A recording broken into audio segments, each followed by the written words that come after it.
Hi, everyone. Welcome to the third episode of Phenomenal Woman Wednesdays. I am your host, Dr. Saran Nataki. Thank you for joining. Welcome to Power 365 Phenomenal Woman Wednesdays. This podcast will address issues ranging from what is a phenomenal woman? Are you enough? Community service, paying it forward, the manifestation of dreams with words and action, the power in being a woman, the men who support phenomenal women, fashion, and much more. Stay tuned. Welcome back to Phenomenal Woman Wednesdays. Thank you for tuning in if this is your very first time. Today's episode is going to cover lessons learned from my father. If you had an opportunity to turn into episode 1, then you've already got a little bit of a brief history on my position on the value that my father added to our family with his commitment to it. And today, I specifically want to focus on how those lessons that he taught me and the ultimate lesson that he taught me before he passed away 12 years ago, and how that has shaped me as a woman and really guided the decisions that I've made in my life thus far. Um, first, what I would like to say about him, he again was very, very committed to my family, my mother, and his children as well. He just always practiced putting family first. I remember if there was anything that either of us needed, he would always deny himself to the point where we would really be encouraging him to, Daddy, go shopping, go get something for yourself, because he was always putting us first, always deferring to us. And he just had a really deep love for his children, and a really deep desire to see us succeed. He certainly believed in positive affirmations on the daily. He would tell me how beautiful I was, how smart I was, how capable I was, and he would say to me, "You can do anything." And those words, I mean, every single day. I don't think he ever missed a day. And those were very, very powerful affirmations in my life, and really built a self-confidence, even in light of everything that was happening with our family dynamics and my mother's illness and whatnot with her schizophrenia. He really believed in imparting that to us. And so, and obviously with his display of love through his commitment to the family. One of the greatest challenges, I think, if I were to speak on his behalf, that he had in his life, and which was really a lesson that I took from him, that has really had such a profound impact on how I view life and the choices that I make, is when he was diagnosed with lung cancer. So my father smoked for decades, and not like a light smoker. He really went in, like he was really committed to that. So he was a very heavy smoker for many years, and so at some point it did finally catch up to him. And through the process of his diagnosis, and I'll kind of walk you through that because it really is important in terms of his resolve as a man, and his growth spiritually. So first of all, when we were growing up, my father was always a very spiritual man. He always acknowledged God and his role in his life and our lives. But I have to admit, he was not very religious. In fact, I could probably say he was a bit angry at religion, in terms of just being really frustrated with the circumstances of our family. Like I said, he was very committed to our family, but he was human. He was very frustrated that my mother was having to struggle with her illness, and the difficulties that came along with trying to manage and balance our lives. And so with that, once he was diagnosed with the lung cancer, it really changed how he interacted with people. He was a lot more open to various other cultures. My father is African American, grew up in the South during a time when race relations were not pleasant. He grew up in the time where many of his peers would be found, hanging in trees. And so that was not, it didn't really set forth a positive image for him in terms of how he related to other people and his openness. But through his life, he certainly grew in that area, and definitely by the time he was diagnosed with lung cancer, was very, very open. And so anyhow, through that diagnosis, from the at the onset, he had to have radical surgery. He had a full lung removed, and he also had ribs removed. He had his chest wall scraped, and he was stage four lung cancer. So he had positive lymph nodes. He had metastases, the whole nine. So he went through his series of treatments, and one thing that he said to me after he was done with all of his treatments, he told me that he was going to be cured. Now, my father was very, like I said, he believed in the power of words, and I would like to have said that I believed that too, but I realize now that I really didn't have the faith that he had and he demonstrated.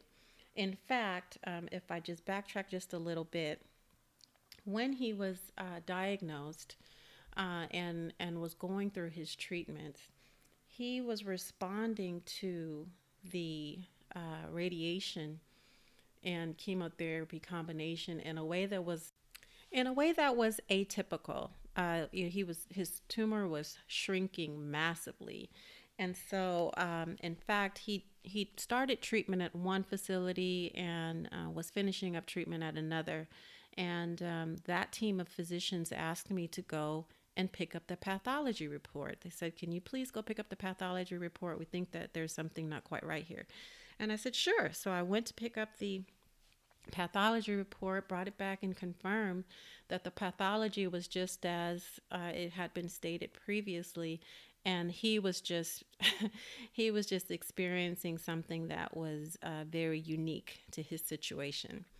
So anyhow, fast forward, my father told me that he was going to be cured, that God told him he was going to be cured, that he was going to be healed, and and I wanted to believe that for him. I received that. I'm like, yeah, that's absolutely right. You're going to be cured. You're going to be healed.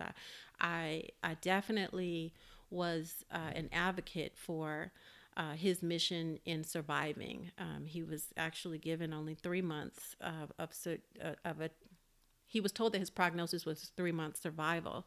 And here we were going through year one, and then year two, and then year three, and then year four, and then finally year five when we went to the follow up. Now, mind you, during the course of these years where we were going to follow up, there was still some residual of the mass present.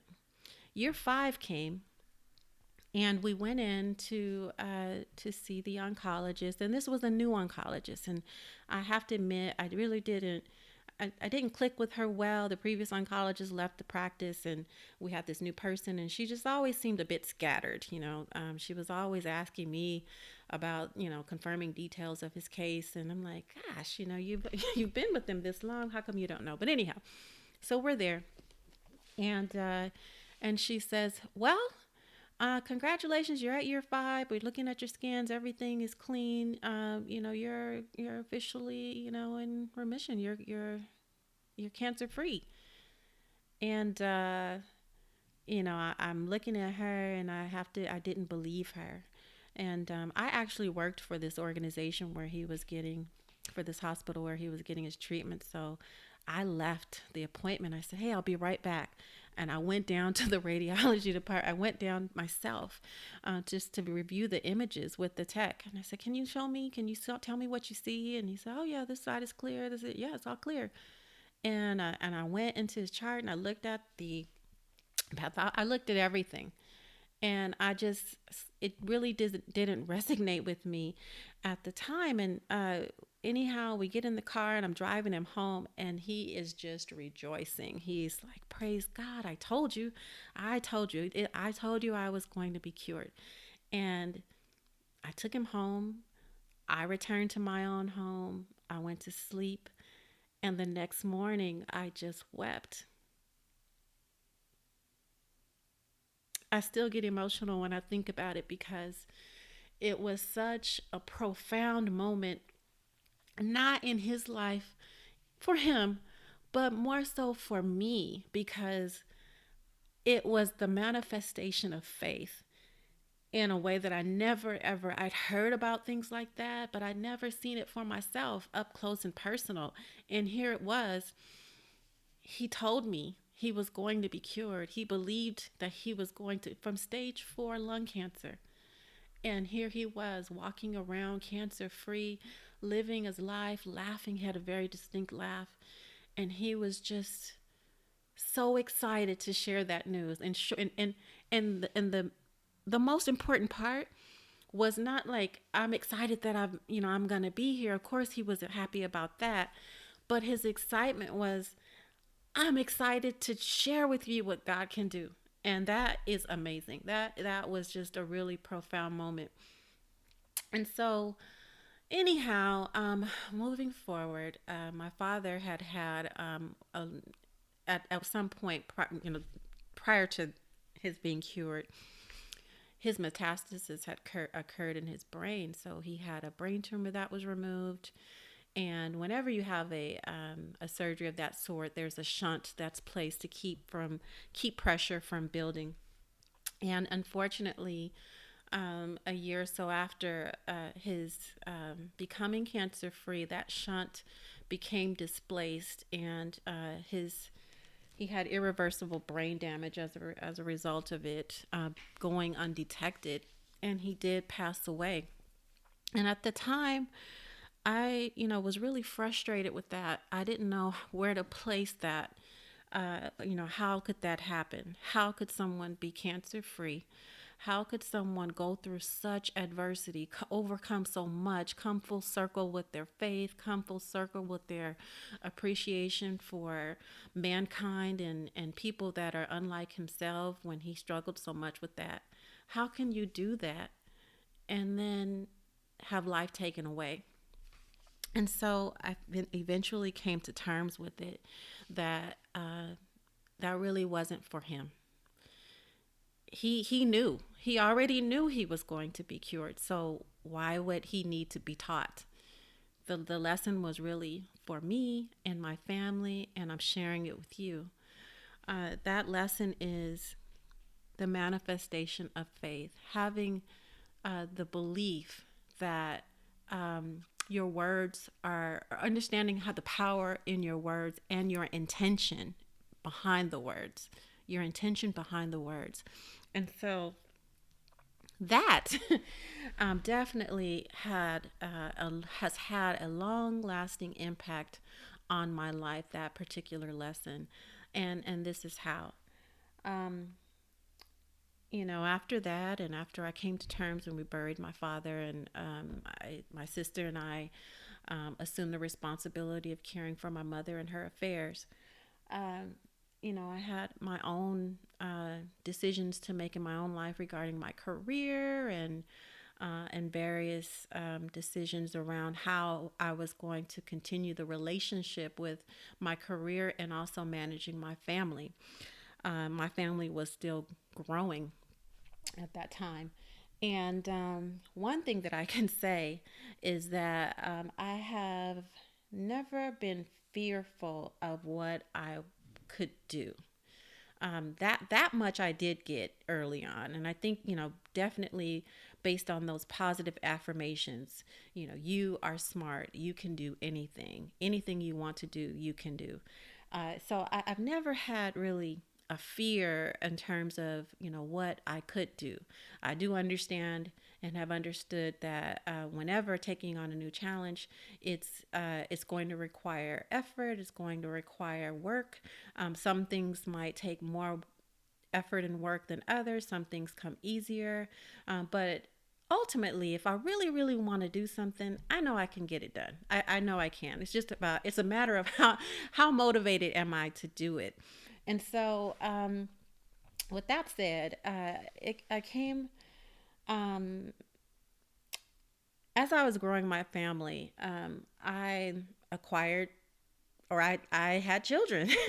So, in fact, as an undergrad, I had a child over spring break, and I came back to school, pushed him in the stroller, and I showed up at school. And how did I do that? I did that because I did not believe that there was any reason why I couldn't.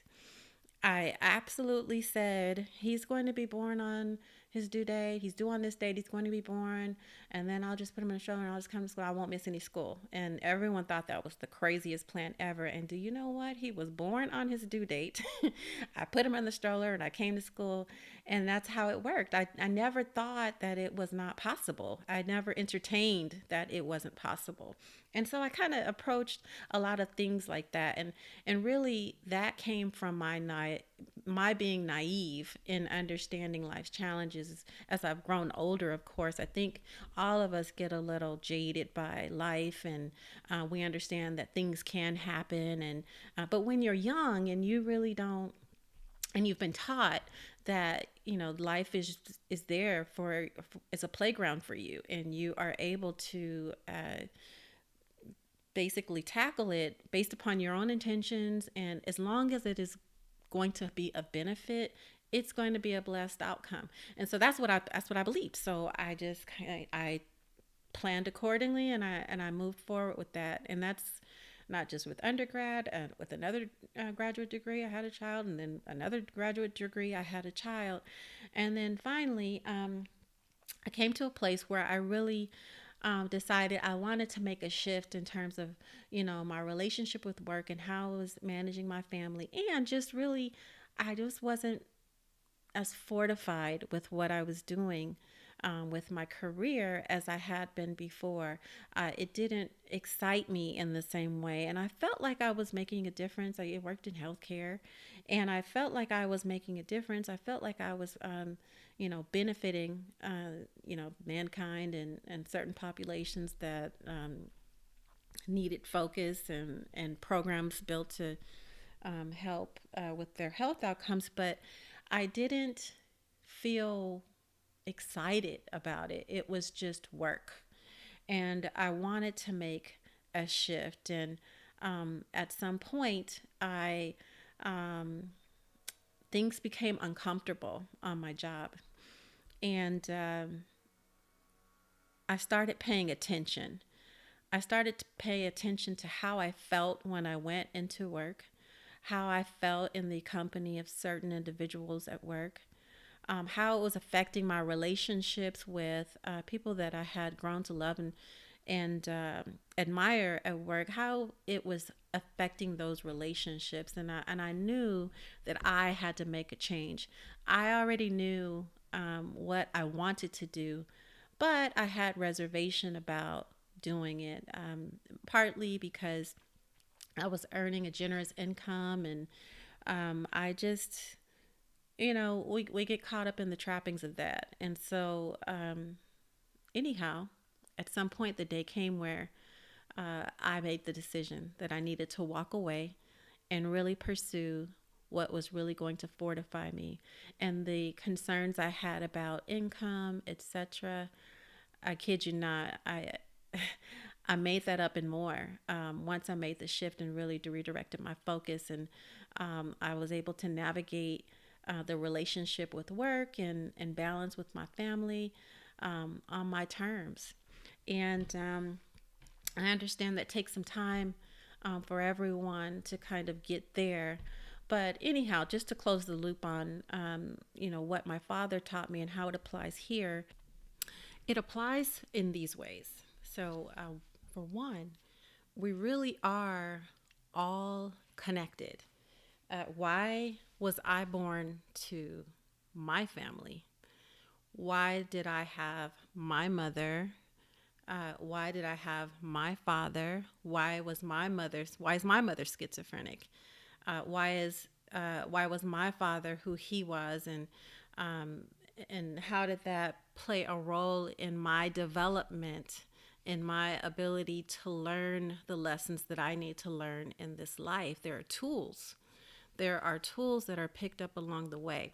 And so, you know, what if my father's personal challenges, being his own, still benefit me in my development to allow me to grow from my own personal challenges?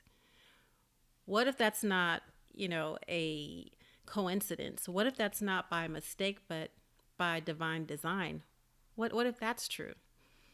What if my father's life purpose really was to be a demonstration of the power of words and faith? He did many things in this life that are admirable, but what if that was the ultimate one? What if that was it? Maybe that's why he was able to be healed and he still passed away. What if that is the reason? So that's one part. The other way that it applies is that we really have to accept that we have to learn to pay attention. We have to learn to pay attention. So there are messages that we get along the way. We get so many messages along the way, and things that occur, and we just kind of ignore, and we just kind of keep pushing through. And so one thing that I remember, and just in relationship to this example that I've provided with this particular job, is that we had new leadership come on board, and this particular person really just wasn't, at least for me, he didn't provide a pleasant work experience. And so what I do know about myself is that I'm very loyal. I am loyal to a fault. People. A really good friend of mine said, "Wow, people have 15 lives with you," and and I have to say that that is true. But that's by divine design. God made me that way through the experiences that I've had, and through my personality that I was given to navigate this life, to be able to learn what I need to learn in this life and fulfill my purpose. I need to be that way. That's who I am. And so because I'm that way, I would never have left the job. I'd have stayed there, and I'd have been loyal and committed, and done everything that I was asked to do and more. I would have done that. So the only way to get me to leave was to have it become uncomfortable. It had to be uncomfortable for me to make a move, for me to make a shift. So the only way to get me to leave would be to make it uncomfortable and create circumstances that would make me have to, really reassess. And so what resonated with me finally was that, this is not how it's supposed to be. And I decided to just really start to pay attention and really understand that, I was being purposefully shifted in another direction. I already knew in my gut that it wasn't, the right place for me at the time. And I went ahead and I made that shift.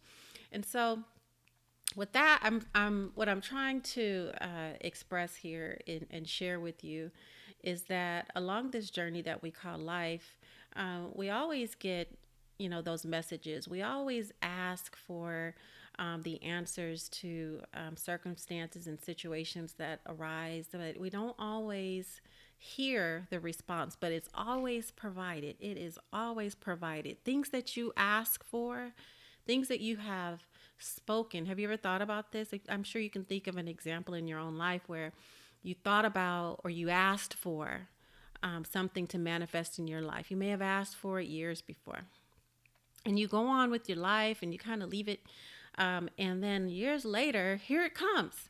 And you're not ready for it though. You're like, no, I already have, now I've done this. Now I'm already in this position. Well, what happens is that once you have set the intention and put it out there that you want it, God puts the universe in motion. to actually provide it for you. So it's like a chess game. So the pieces have to move in the right position to really manifest what you've asked for. And along the way, those pieces that are moving, they need to move in those positions as well for their own journeys. So it's really quite an amazing um, experience that we're having if you really think about it. But anyhow, I'm kind of going off into another tangent, another show. But ultimately, what I want to express is that here in this life, we have messages that we receive all the time. Everyone has a purpose. Everyone's journey is important, even if you don't understand the next person's journey, even if you feel that they lack. We lack.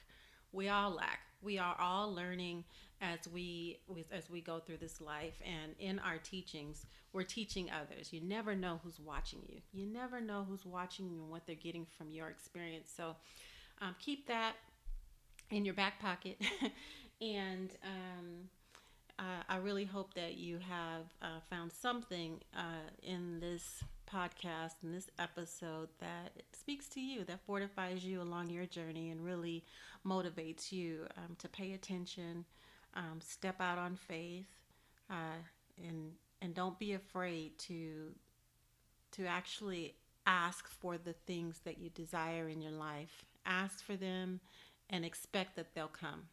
Expect that they'll come. With that, have a wonderful Wednesday. Have a phenomenal Wednesday to all the phenomenal men and women out there. Thank you for tuning in. I really, really appreciate you. God bless.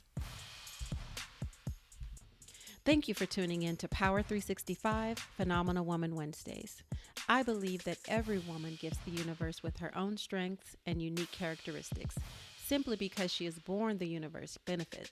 Every woman is growing, learning, and evolving. On this channel, only positive seeds are sown, no matter how flawed the soil. Take care and have a phenomenal Wednesday.